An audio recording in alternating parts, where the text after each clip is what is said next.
हिंदू धर्म में महिलाओं को देवी का दर्जा दिया गया है और उन्हें घर की लक्ष्मी कहा जाता है। ऐसा माना जाता है कि जिस घर की महिलाएं खुश रहती हैं, वहां हमेशा मां लक्ष्मी का वास होता है। बेटियों को भी लक्ष्मी माना जाता है। ऐसा माना जाता है कि बेटियां घर में धन और समृद्धि लाती हैं। साथ ही ऐसा भी माना जाता है कि बेटी के घर में पैदा होने से घर में सकारात्मक ऊर्जा आती है। शादी के बाद घर में आने वाली बहू को भी घर की लक्ष्मी का दर्जा दिया जाता है।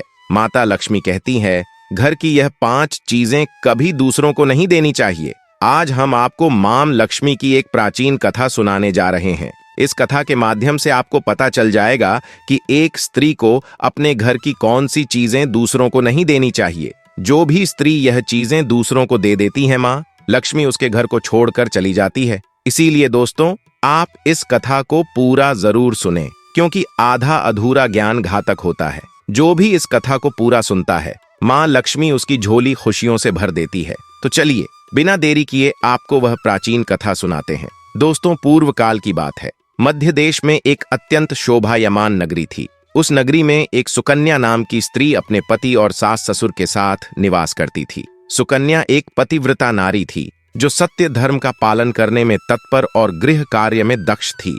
सुकन्या का स्वभाव अत्यंत दयालु था। वह सदैव दूसरों की सहायता किया करती थी। सुकन्या का पति संजय एक वैश्य था। उसकी अनाज की एक दुकान थी। वह बाजार में लोगों की जरूरत की चीजें बेचा करता था। सुकन्या अपने पति से बहुत अधिक प्रेम करती थी। वह अपने पति को ही परमेश्वर मानकर उसकी सेवा करती थी। सुकन्या नित्य पति से पहले जागती थी। अपने घर का आंगन को स्वच्छ करती थी, फिर रंगोली बनाकर आंगन की सजावट करती थी। उसके बाद वह अपने घर को स्वच्छ करती, फिर स्नान आदि कार्य संपन्न करके वह तुलसी को जल देती थी और देवी देवताओं का पूजन करती थी।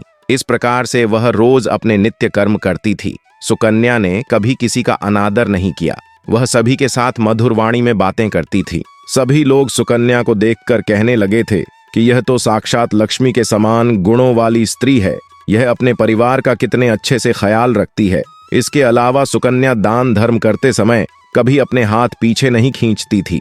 उसके द्वार पर जो भी याचक आता वह उसे दान दिए बगैर नहीं भेजती थी। उसके द्वारा से कोई खाली हाथ नहीं जाता था।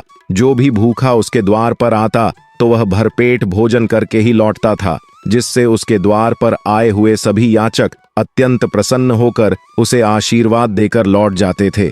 इतना ही नहीं, सुकन्या अपने पड़ोसियों की भी सहायता करती थी। उसके पड़ोस में जो भी गरीब और दुखी लोग रहते थे, उन्हें भी वह नित्य भोजन दिया करती थी। पड़ोसियों को जो जो चीजें लगती, सुकन्या बिना विचार किया ही दे दिया करती थी, जिस कारण से सुकन्या के पड़ोसी भी उसका बहुत अधिक सम्मान करते थे। वह कहते थे, आहो, यह सुकन्या तो साक्षात देवी है। देवी साक्षात मां अन्नपूर्णा ने ही सुकन्या के रूप में जन्म लिया है। लोग जब भी सुकन्या की प्रशंसा करते तो वह सभी उसके विषय में अच्छी बातें ही कहते। लेकिन लोगों की बातें सुनकर भी सुकन्या ने कभी घमंड नहीं किया। वह उन सभी को आदर और सम्मान से ही बातें किया करती थी। फिर एक दिन की बात है, सुकन्या की एक पड़ोसन उसके घर पर आती है। सुकन्या उसका स्वागत करती है और बड़े प्रेम से उसे कहती है, हे बहन, हमारे घर में तुम्हारा स्वागत है। आज किस कारण से तुम्हारा मेरे घर पर आगमन हुआ है? यदि कोई वस्तु चाहिए तो मुझसे मांग लो, मैं तुम्हारी अवश्य मदद करूंगी। सुकन्या की पड़ोसन रहती है, हे सुकन्या बहन, आज मेरे घर पर बहुत से रिश्तेदार आए हैं। उनके लिए मैं भोजन बना रही हूँ, इसीलिए मैं तुम्हारे पास रोटी बनाने के लिए चकला बेलन और तवा मांगने आई हूँ। यदि तुम कुछ समय के लिए मुझे चकला बेलन और तवा दे दोगी तो बड़ी कृपा होगी। मैं काम हो जाने के बाद तुम्हें जल्दी ही लौटा दूंगी। सुकन्या कहती है, हे बहन, इसमें क्या बड़ी बात है? अभी मुझे चकला बेलन की आवश्यकता नहीं है, इसीलिए तो मेरा चकला बेलन और तवा ले जा सकती हो। मैं अभी तुम्हें ला कर देती हूँ। फिर सुकन्या रसोई घर में जाती है और रसोई घर से चकला बेलन और तवा लाकर उस पड़ोसन को देती है। तब पड़ोसन कहती है, हे बहन, तुम्हारा बहुत बहुत धन्यवाद। आज तुमने मेरा काम सफल कर दिया। मैं अपने मेहमानों को भोजन कराकर तुम्हारा चकला बेलन जल्दी से लौटा देती हूँ। सुकन्या कहती है, हे बहन, चिंता की कोई बात नहीं है। जब तुम्हारा कार्य पूर्ण हो जाएगा तब तुम मुझे लौटा देना। फिर वह पड़ोसन सुकन्या का चकला बेलन और तवा लेकर चली जाती है। कुछ समय बाद अन्य एक स्त्री सुकन्या के घर पर आती है। सुकन्या उसका भी प्रेम से स्वागत करती है और पूछती है, पधारो बहन, आज तुम्हें मुझसे क्या चाहिए? संकोच ना करो और बताओ तुम्हें मुझसे क्या चाहिए। मैं तुम्हारी मदद जरूर करूंगी। तब वह स्त्री कहती है, हे बहन, मेरे घर में बहुत गंदगी हो गई है और मेरे घर को साफ करने के लिए मेरे पास कुछ भी नहीं है, इसीलिए मैं तुम्हारे पास झाड़ू मांगने के लिए आई हूँ। यदि तुम्हें कोई समस्या ना हो तो कृपा करके मुझे अपने घर की झाड़ू दे दो, मैं अपना घर साफ करके तुम्हें झाड़ू लौटा दूंगी। सुकन्या बिना विचार किया ही कहती है, हे बहन, बस झाड़ू ही तो है, इसमें क्या समस्या हो सकती है, तुम रुको, अभी मैं तुम्हें अपने घर की झाड़ू लाकर देती हूँ। इतना कहकर सुकन्या घर के अंदर जाती है और झाड़ू लेकर आती है और उस स्त्री को दे देती है।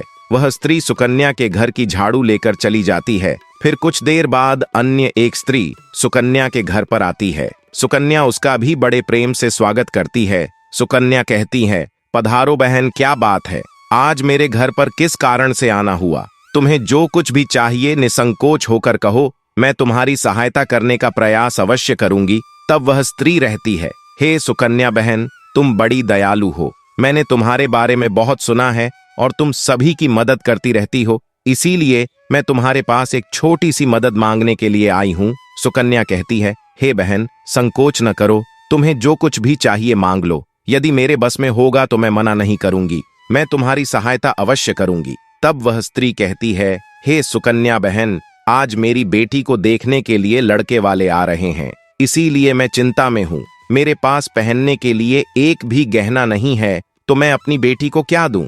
उसके पास पहनने के लिए अच्छे वस्त्र भी नहीं है, इसीलिए कृपा करके मुझे आप थोड़े गहने और वस्त्र उधार में दे दीजिए, केवल एक दिन के लिए। जब लड़के वाले देखकर चले जाएंगे तो मैं तुम्हारे गहने लौटा दूंगी। उस पड़ोसन की बात सुनकर सुकन्या कहती है, बस इतनी सी बात है बहन, तुम चिंता मत करो, तुम्हारी पुत्री मेरी छोटी बहन के जैसी है, उसकी सहायता मैं अवश्य करूंगी। मैं अभी तुम्हें मेरे गहने और साड़ी देती हूँ, जिसे पहनकर तुम्हारी पुत्री राजकुमारी लगेगी। फिर सुकन्या अंदर जाती है, गहने और साड़ी लेकर आती है और उस पड़ोसन को दे देती है। वह पड़ोसन प्रसन्न होकर सुकन्या के गहने और साड़ी लेकर चली जाती है। फिर शाम हो जाती है और अन्य एक पड़ोसन सुकन्या के घर पर आती है। सुकन्या उसका भी बड़े प्रेम से स्वागत करती है और कहती है, बताओ मैं तुम्हारी किस प्रकार से सहायता कर सकती हूँ? तुम्हें जो कुछ चाहिए निसंकोच होकर कहो, मैं तुम्हारी मदद जरूर करूंगी। वह पड़ोसन कहती है, हे सुकन्या बहन, तुम बड़ी दयालु हो और तुम सभी की मदद करती हो, इसीलिए मैं तुम्हारे पास आई हूँ। मेरा बच्चा भूखा है और उसे पिलाने के लिए दूध नहीं है, इसीलिए मैं तुम्हारे पास दूध मांगने के लिए आई थी। अगर थोड़ा सा दूध मिल जाता तो बड़ी कृपा होती। सुकन्या कहती है, बहन, इसमें कौन सी बड़ी बात है, लो अभी मैं तुम्हें दूध दे देती हूँ। सुकन्या रसोई घर में जाती है और थोड़ा सा दूध लेकर आती है और उस पड़ोसन को दे देती है। वह पड़ोसन प्रसन्नता से उस दूध को लेकर चली जाती है। इस प्रकार से सुकन्या अपने सभी पड़ोसियों की मदद कर देती है और प्रसन्न होकर घर का काम करने में लग जाती है। फिर रात होते ही उसका पति घर पर लौट आता है। सुकन्या अपने पति को प्रणाम करती है और उसकी खूब सेवा करती है। रात को दोनों पति पत्नी आनंद से सो जाते हैं। फिर दूसरे दिन में जागते हैं तो उन्हें एक बहुत ही बुरी खबर कानों पर पड़ती है। एक आदमी दौड़ते हुए सुकन्या के घर पर आता है और सुकन्या के पति से कहता है, हे भाई, कल रात को किसी ने आपकी दुकान लूट ली है, सारा माल गायब है। सुकन्या का पति एकदम से घबरा जाता है और दौड़ते हुए अपने दुकान पर जाता है तो देखता है उसका सारा माल किसी ने लूट लिया है। वह देखता है कि उसके दुकान में रखा हुआ सारा धन भी चोरी हो चुका है। वह दुखी और निराश होकर घर पर लौटता है और सुकन्या को सारी बात बताता है, जिसे सुनकर सुकन्या बहुत दुखी हो जाती है। सुकन्या कहती है, आप चिंता न कीजिए जी, हमारे घर में अभी बहुत सारा धन रखा हुआ है, जिससे आप फिर से व्यापार शुरू कर सकते हैं। फिर सुकन्या अपने घर की तिजोरी में देखती है तो वह भी पूरी तरह खाली दिखाई देती है। उसके अंदर का भी सारा माल अब चोरी हो चुका था। यह देखकर सुकन्या बहुत दुखी हो जाती है। उसे समझ में नहीं आता कि यह कैसे हुआ। सुकन्या का पति उस पर बहुत क्रोधित हो जाता है और पूछता है, सुकन्या, सच सच बताओ, हमारे घर के अंदर रखा हुआ सारा पैसा कहाँ गया? हे स्वामी, मैं घर पर ही थी, सारा धन तिजोरी में ही था, किसने इसे चुरा लिया पता नहीं, कृपया आप शांत हो जाइए, हम कोई ना कोई उपाय जरूर ढूंढ लेंगे। सुकन्या का पति कहता है, यह जो तुम दूसरे लोगों को घर पर बुलाकर खिलाती हो, अनजान लोगों को घर में बुलाती हो, उसी का फल है यह। उन्हीं में से किसी ने हमारे घर का सारा पैसा चुरा लिया है। क्रोध में आकर सुकन्या का पति उसे भला बुरा कहता है। सुकन्या की सास भी उसे बहुत कोसती है और कहती है, तुम ही पड़ोसियों को घर की चीज देती रहती हो, बिना सोचे किसी की भी मदद कर देती हो। उन्हें में से किसी ने सारा पैसा चुरा लिया है। घर के सभी लोग सुकन्या को भला बुरा कहने लगते हैं। फिर सुकन्या अपने पति को दिलासा देते हुए कहती है, हे नाथ, मैंने मेरे कुछ गहने हमारी पड़ोसन को दिए हैं, मैं उसके पास से गहने लेकर वापस आती हूँ। फिर सुकन्या उस गरीब पड़ोसन के घर पर जाती है तो देखती है उसके घर पर कोई नहीं होता है। वह स्त्री भी घर छोड़कर सुकन्या के गहने लेकर भाग गई होती है। सुकन्या निराश होकर घर पर लौटी है और अपने पति को सारी बात बता देती है। सुकन्या की बात सुनकर उसका पति आग बबूला हो जाता है और सुकन्या को भला बुरा कहने लगता है। सुकन्या का पति कहता है, हे सुकन्या, तुम बड़ी मूर्ख हो, तुम्हारे ही कारण हमारा सारा धन वैभव चला गया है। तुम्हारे दान देने की आदत के कारण ही हमारे ऊपर यह मुसीबत आन पड़ी है। अब तू इस घर में नहीं रह सकती, तू अभी इसी क्षण इस घर को छोड़कर चली जा। सुकन्या कहती है, हे नाथ, आपके सिवा मेरा इस दुनिया में कोई नहीं है, मैं आपको छोड़कर कहाँ जाऊंगी। सुकन्या का पति कहता है, तू कहीं पर भी जा, लेकिन अब इस घर में तू नहीं रह सकती। तेरे ही कारण मेरा सब कुछ बर्बाद हो गया है। तू इस घर में रहेगी तो बचा कुचा सब नष्ट हो जाएगा। सुकन्या अपने पति को हाथ जोड़कर विनती करने लगती है, हे स्वामी, ऐसा ना कहिए, मैं कोई अपराध नहीं किया है, आपके बगैर मैं जीवित नहीं रह सकती, मुझ में दासी को आप घर से मत निकालिए। लेकिन सुकन्या का पति उसकी एक नहीं सुनता है और उसे अपने घर से धक्के मारकर निकाल देता है और कहता है, अब तू इस घर से चली जाओ और लौट कर मत आना, चाहे तो किसी नदी में कूदकर अपनी जान दे दे, लेकिन अब तू इस घर में मेरे साथ नहीं रह सकती। फिर सुकन्या दुखी होकर रोते हुए अपने पति के घर को छोड़कर चली जाती है। चलते चलते सुकन्या माता लक्ष्मी के मंदिर में जाती है और माँ लक्ष्मी से प्रार्थना करते हुए कहती हैं, हे माँ, मैंने आखिर ऐसा कौन सा पाप किया है जो मेरी ऐसी दशा हुई है। हे माँ लक्ष्मी, मैं तो नित्य आपकी पूजा करती थी, फिर भी आपने मेरा घर क्यों छोड़ा? कृपया मुझे बताओ माँ, मैं ऐसा कौन सा अपराध किया जो आप मुझसे रूठ गई हो? फिर सुकन्या वहीं पर बैठकर सोचने लगती है, यदि मेरे पति मेरा स्वीकार नहीं करेंगे तो मैं जीवित रहकर क्या करूं? यदि मेरे ही कारण मेरे पति की दुर्दशा हुई है तो मुझे जीवित रहने का कोई अधिकार नहीं है। इतना सोचकर सुकन्या अपने प्राण देने के लिए नदी की तरफ जाने लगती है। नदी के पास जाकर सुकन्या माता लक्ष्मी से प्रार्थना करती है, हे माँ लक्ष्मी, अब मैं अपने प्राण देने जा रही हूँ। यदि मेरे द्वारा तुम्हारी पूजा में कोई कमी रह गई हो तो मुझे माफ करो। मैं अपने पति के बगैर जीवित नहीं रह सकती, इसीलिए अब मैं इस नदी में कूदकर अपने प्राण दे दूंगी। इतना कहकर सुकन्या नदी में कूदने ही वाली होती है कि साक्षात माँ लक्ष्मी उस स्थान पर प्रकट हो जाती है। माँ लक्ष्मी सुकन्या से कहती है, रुक जाओ सुकन्या, रुक जाओ पुत्री, तुम यह क्या कर रही हो? सुकन्या आंखें खोलकर देखती है कि साक्षात माँ लक्ष्मी उसके सामने खड़ी है। माँ लक्ष्मी के दर्शन करके सुकन्या बहुत प्रसन्न हो जाती है और माँ को बारंबार नमस्कार करते हुए कहती है, हे माँ लक्ष्मी, मुझे क्षमा करो, मैं बहुत बड़ा पाप करने जा रही थी।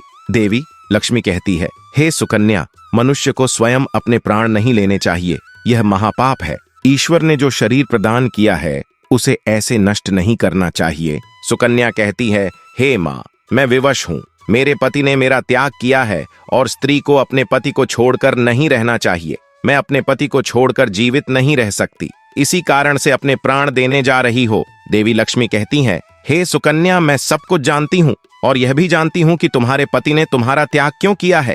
ये सब तुम्हारी ही भूल के कारण हुआ है। तुमने अनजाने में कुछ ऐसा चीजों का दान किया था जिस कारण से मुझे तुम्हारा घर छोड़कर जाना पड़ा। जो भी स्त्री अपने घर की इन चीजों को दूसरों को दे देती है, उनके घर में मेरा वास नहीं होता है। मैं उन वस्तुओं के साथ ही उनका घर छोड़कर चली जाती हूँ। तब सुकन्या कहती हैं, हे माँ, ऐसी वह कौन सी वस्तुएं हैं? कृपया आप मुझे बताइए, मैंने कौन सी वस्तुओं का दान किया जिस कारण से आपने मेरे घर का त्याग किया है? देवी लक्ष्मी रहती है, हे पुत्री, अब तुम ध्यान से सुनो, मैं तुम्हें उन चीजों के बारे में बताती हूँ जो किसी भी स्त्री को दूसरों को नहीं देनी चाहिए। इन चीजों का दान करने पर मैं उस घर को छोड़कर चली जाती हूँ। हे सुकन्या, सबसे पहले वस्तु है चकला बेलन और तवा। किसी भी स्त्री को अपने घर का चकला बेलन और तवा कभी दूसरों को नहीं देना चाहिए। रसोई घर में इन वस्तुओं का महत्व सबसे अधिक होता है। इन वस्तुओं की पवित्रता सदैव ही बनी रहनी चाहिए। इन्हीं वस्तुओं से भगवान विष्णु को प्रसाद बनाया जाता है और तवे पर बनी पहली रोटी भी गाय को खिलाई जाती है। इसीलिए इन वस्तुओं को हमेशा स्वच्छ और शुद्ध रखना चाहिए। दूसरों को देने पर यह अपवित्र हो सकती है और फिर इनका उपयोग करना अशुभ फल प्रदान करता है। इसीलिए सुकन्या, तुमने अपने रसोई घर के चकला, बेलन और तवा अपनी पड़ोसन को देकर पहले सबसे बड़ी भूल की है। आगे माँ लक्ष्मी कहती है, हे सुकन्या, अब तुम दूसरी वस्तु के विषय में सुनो। तुमने अपनी पड़ोसन को अपने घर में रखी हुई झाड़ू ही दे दी, जिस वस्तु में मेरा सदैव वास होता है, जो वस्तु मुझे सबसे अधिक प्रिय है, तुमने उसे ही दूसरे को दे दिया, तो फिर मैं तुम्हारे घर में कैसे ठहरती? हे सुकन्या, जो स्त्री अपने घर की झाड़ू दूसरों को दे देती है,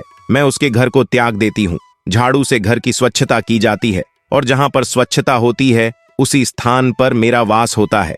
ध्यान में रखना सुकन्या, घर में झाड़ू को हमेशा छुपा कर रखना चाहिए। झाड़ू पर बाहरी व्यक्ति की दृष्टि भी नहीं पड़नी चाहिए। झाड़ू एक अत्यंत पवित्र वस्तु है, इस पर पैर नहीं लगना चाहिए और इसे कभी विष्ठा आदि प्रकार की गंदगी साफ नहीं करनी चाहिए। माँ लक्ष्मी कहती हैं, हे सुकन्या, अब तुम तीसरी वस्तु के विषय में सुनो, जो एक स्त्री को कभी दूसरों को नहीं देनी चाहिए। वह वस्तु है आभूषण। एक स्त्री को अपने आभूषण कभी अन्य महिला को नहीं देने चाहिए। मैं सदैव ही आभूषणों में वास करती हूँ। स्त्री के 16 श्रृंगार में गहनों का बहुत अधिक महत्व होता है। एक विवाहित स्त्री को अपने आभूषण कभी अन्य स्त्री को पहनने के लिए नहीं देने चाहिए। जो स्त्री अपने आभूषण अन्य स्त्रियों को देती है, उसके जीवन में दुर्भाग्य आता है। हे सुकन्या, अब मैं तुम्हें चौथी वास्तु के विषय में बताती हूँ। किसी भी मनुष्य को शाम हो जाने के बाद कभी सफेद रंग की वस्तुओं का दान नहीं करना चाहिए, किंतु तुमने शाम के समय दूध का दान किया था। शाम को दूध का दान करने से जीवन में दुर्भाग्य आता है। शाम को सफेद रंग की चीज दान करने से मनुष्य के जीवन में अशुभ काल आता है। माँ लक्ष्मी कहती है, हे सुकन्या, अब मैंने तुम्हें उन सभी वस्तुओं के बारे में बता दिया है जिनका कभी दान नहीं करना चाहिए। यह वस्तुएं कभी दूसरों को उधार में अथवा उपयोग के लिए नहीं देनी चाहिए। सुकन्या कहती है, हे माँ लक्ष्मी, मुझसे बड़ी भूल हो गई। मैं इन बातों से अनजान थी। कृपया मुझे क्षमा करो और अब मुझे प्रायश्चित करने का उपाय बताओ। देवी लक्ष्मी कहती हैं, हे सुकन्या, तुमने प्रायश्चित पहले ही कर लिया है, इसीलिए अब तुम अपने घर पर लौट जाओ। मैं तुम्हें तुम्हारा संपूर्ण वैभव और धन संपत्ति लौटा देती हो। इतना कहकर माँ लक्ष्मी उस स्थान से अंतर्ध्यान हो जाती है। फिर सुकन्या भी माँ लक्ष्मी को धन्यवाद करती है और उस स्थान से घर की तरफ जाने लगती है। तभी उसका पति ढूंढते हुए उसी की तरफ आ रहा होता है। वह सुकन्या के पास आकर उसे क्षमा मांगता है और कहता है, हे सुकन्या, मुझे माफ करो। मैंने तुम्हें बहुत भाला बुरा कहा था। तुम तो साक्षात देवी के समान हो माँ। लक्ष्मी की कृपा से हमें अपना सारा धन वैभव वापस मिल गया है। जिन लोगों ने हमारा धन लूटा था, उन सभी ने हमारा धन हमें लौटा दिया और तुम्हारा नाम लेते हुए क्षमा मांग ली है। यह सुनकर सुकन्या बहुत प्रसन्न होती है और अपने पति के साथ घर पर लौट जाती है। माँ लक्ष्मी की कृपा से सुकन्या के घर में फिर से सुख समृद्धि आती है और उसके बाद से सुकन्या ने अपने घर की यह 4 चीज कभी दूसरों को नहीं दी। इसी के साथ जान लीजिए कुछ अन्य वस्तुओं के बारे में जिनका दान शुभ नहीं माना जाता है। नंबर 1, नुकीली चीजें। चाकू, छुरी, सुई या कैंची जैसी नुकीली चीजों का दान करना घर पर कलह क्लेश का कारण बनता है। इससे परिवार वालों के बीच झगड़ा होता है और इसका असर भाग्य पर भी पड़ता है। इसलिए इन चीजों का दान भी करने से बचें। नंबर 2, तेल। तेल का दान करने से शनिदेव प्रसन्न होते हैं, लेकिन इस्तेमाल किया हुआ, बचा हुआ या खराब हो चुके तेल का कभी दान न करें। ऐसे तेल का दान करने से आपको शनिदेव के बुरे प्रभावों का सामना करना पड़ सकता है। तो दोस्तों, उम्मीद है आपको यह कथा पसंद आई होगी। वीडियो को लाइक जरूर करें और कमेंट में जय मां लक्ष्मी जरूर लिखें। साथ ही चैनल को सब्सक्राइब करें। आप सभी का धन्यवाद।